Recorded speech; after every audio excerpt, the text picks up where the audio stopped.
yurttaşam, sevenler gibi çağlayanlar.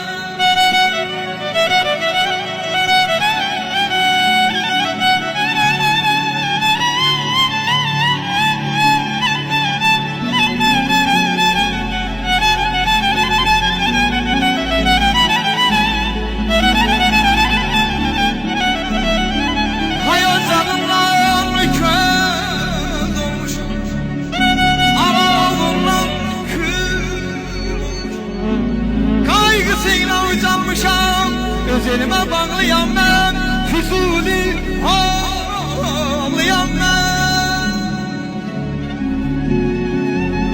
Ayrılığı, həsrəti məni yıxdı dünyada.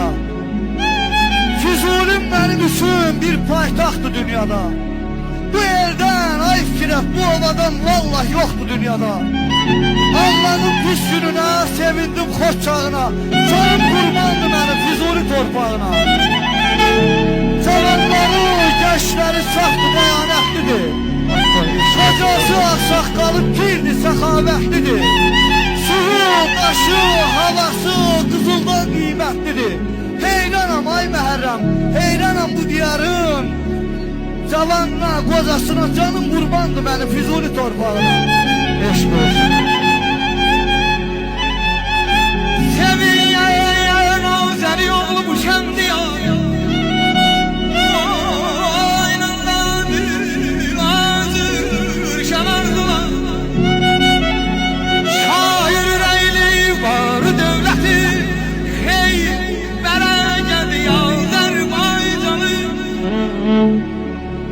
Mənə arxa dayaqdır son ümid güman kimi.